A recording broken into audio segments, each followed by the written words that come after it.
भाइयों बहनों, अधीनस्थ सेवा चयन आयोग में जहां पर परीक्षाओं में पेपर लीक करने के मामले आए, भ्रष्टाचार के मामले आए, उत्तराखंड के अंदर भ्रष्टाचार समाप्त होना चाहिए। यह दीमक की तरह लगा हुआ है।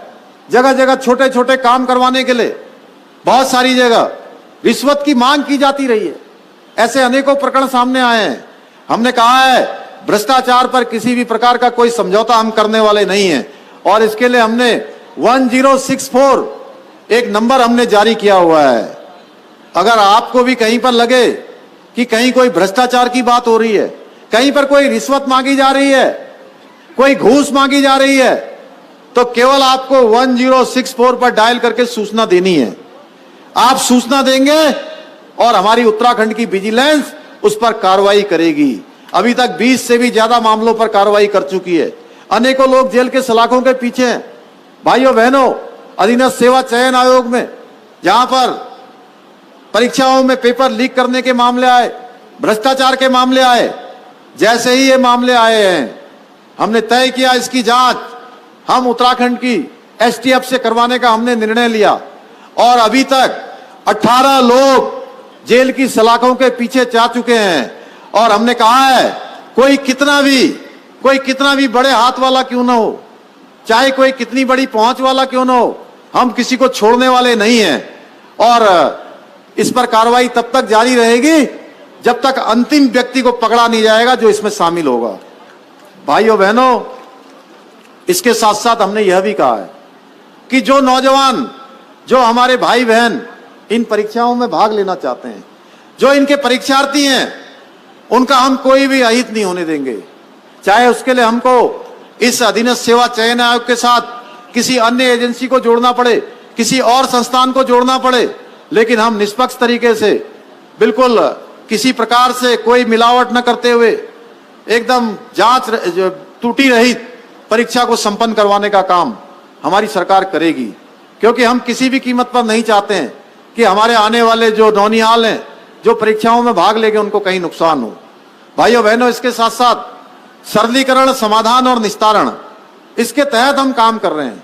सरलीकरण की प्रक्रिया को हमने कहा है सारे विभागों में अपनाया जाए। रितु दीदी कह रही थी यहाँ सिटकुल बनाने के लिए हम बहुत सारे यहाँ पर हम अभी जल्दी ऐसी इन्वेस्टर सबमिट करने वाले हैं। बहुत सारे उद्योगपतियों को, उद्योग लगाने वाले लोगों को हम आमंत्रित कर रहे हैं, जिससे कि आने वाले समय में बड़ी संख्या में हमारे यहाँ पर उद्योग समूह आए, वो अपने अपने उद्योग स्थापित करें, जहां हमारे राज्य को रेवेन्यू दें, उसके साथ साथ हमारे सभी नौजवानों को रोजगार से जोड़ने का भी काम करें। उनको, हमारे नौजवानों को रोजगार मिलेगा। हमने सबको आमंत्रित किया है। हम उनकी सुविधा के लिए भी विशेष रूप से एकल खिड़की सिस्टम को मजबूत कर रहे हैं, एकल खिड़की सिस्टम को लागू कर रहे हैं। जहां उनकी बहुत सारी समस्याएं हैं, उन समस्याओं का भी हम समाधान कर रहे हैं। उनके लिए भी हम सरल रास्ता अपना रहे हैं। सरल रास्ता इसलिए अपना रहे हैं क्योंकि हम जानते हैं आधारभूत संरचना को जब मजबूत करेंगे तो हमारे राज्य का विकास होगा, हमारा राज्य तेजी से आगे बढ़ेगा। इसी प्रकार से अनेकों क्षेत्रों में हमने सरलीकरण का रास्ता अपनाया है। भाइयों बहनों, हम चाहते हैं कि आने वाला जो समय है वो उस समय में हमारा राज्य हिंदुस्तान के श्रेष्ठ राज्यों में से आए। उसके लिए हमको चाहे जितना परिश्रम करना पड़े हम परिश्रम करेंगे। और जब 2025 में, जैसे हम अमृतकाल में प्रवेश कर गए, हमने अभी अभी आजादी का अमृत महोत्सव मनाया है। अब हम आजादी के अमृत महोत्सव के बाद अमृतकाल में जब प्रवेश कर गए हैं, इसी अमृतकाल में एक महत्वपूर्ण चीज होने वाली है, वो है उत्तराखंड राज्य स्थापना का 25वां स्थापना दिवस भी हम इसी अमृतकाल में मनाने वाले हैं। और हमने संकल्प लिया है कि 2025 में हम हिंदुस्तान के श्रेष्ठ राज्यों में से होंगे। उसके लिए हम हर संभव प्रयास कर रहे हैं। लेकिन ये 2025 में हम हिंदुस्तान के श्रेष्ठ राज्य में तब शामिल होंगे जब हमारे सबके मन में ये बात आएगी कि हमारे उत्तराखंड को हिंदुस्तान के श्रेष्ठ राज्यों में बनाने के लिए हमें अपने अपने क्षेत्रों में योगदान देना है। ये नहीं है कि यहां से जो मंच से बोल रहे हैं केवल ये उनकी अकेले की यात्रा है। पुष्कर सिंह धामी यहां से बोल रहा है तो उसकी यात्रा है, या रितु खंडूरी जी बोल रही है, हमारे मंत्रीगण बोल रहे हैं, केवल इन लोगों की यात्रा नहीं है। ये यात्रा हमारे पूरे उत्तराखंड की सामूहिक यात्रा है। ये सामूहिक यात्रा हमारी तभी गंतव्य स्थान तक पहुंचेगी, तभी हमारे लक्ष्य तक पहुंचेगी, तभी हमारे उस स्टेशन तक पहुंचेगी जब हम सब के सब मिलकर कदम से कदम मिलाएंगे। जब हम साथ साथ कदम ताल करेंगे, कंधे से कंधा मिलाएंगे, तो कोई शक्ति हमको हिंदुस्तान का आदर्श राज्य बनने से नहीं रोक सकती है।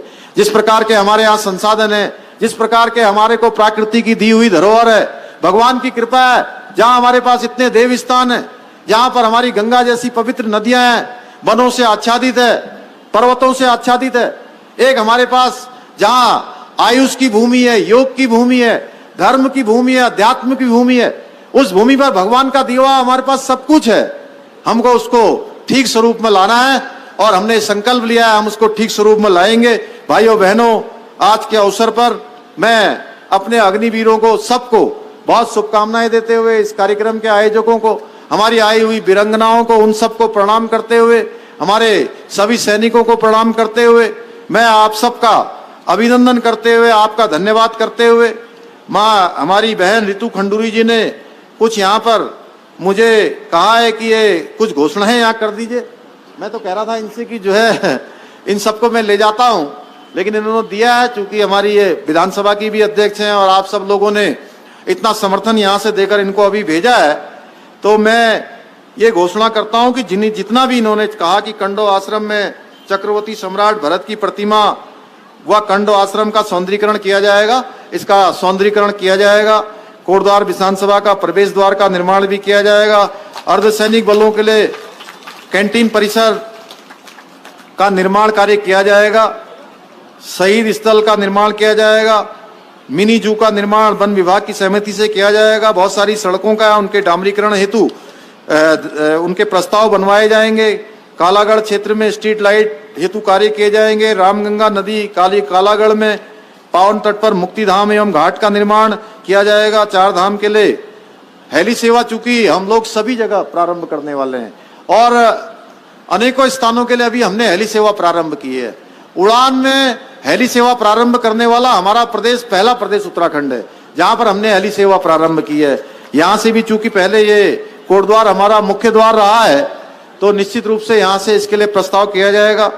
कोटद्वार विधानसभा में खेल सुविधाओं के लिए जो भी यहाँ पर व्यवस्थाएं हो सकती हैं उनको आगे बढ़ाया जाएगा। कालागढ़ में पिछली बार भी ये बात आई थी कि एम्बुलेंस की व्यवस्था नहीं होती, वहां पर एम्बुलेंस की व्यवस्था के लिए किया जाएगा। जहां सिटकुल की बात मैं पहले ही बोल चुका हूं, इसके साथ साथ जेएमयू का जो बस अड्डा है उसके हस्तांतरण की कार्रवाई की जाएगी। आज के अवसर पर मैं आप सभी का बहुत धन्यवाद करते हुए, और माननीय विधायकगण आए हैं, उनकी सबकी विधानसभा में जब जाएंगे तो निश्चित रूप से उनके प्रस्तावों पर हम लगातार काम करते रहते हैं, उनको आगे बढ़ाने का भी काम होगा। पुनः आप सभी का धन्यवाद करते हुए मैं अपनी वाणी को विराम देता हूं। बहुत बहुत धन्यवाद। जय हिंद, जय भारत, जय उत्तराखंड। और धन्यवाद माननीय मुख्यमंत्री जी।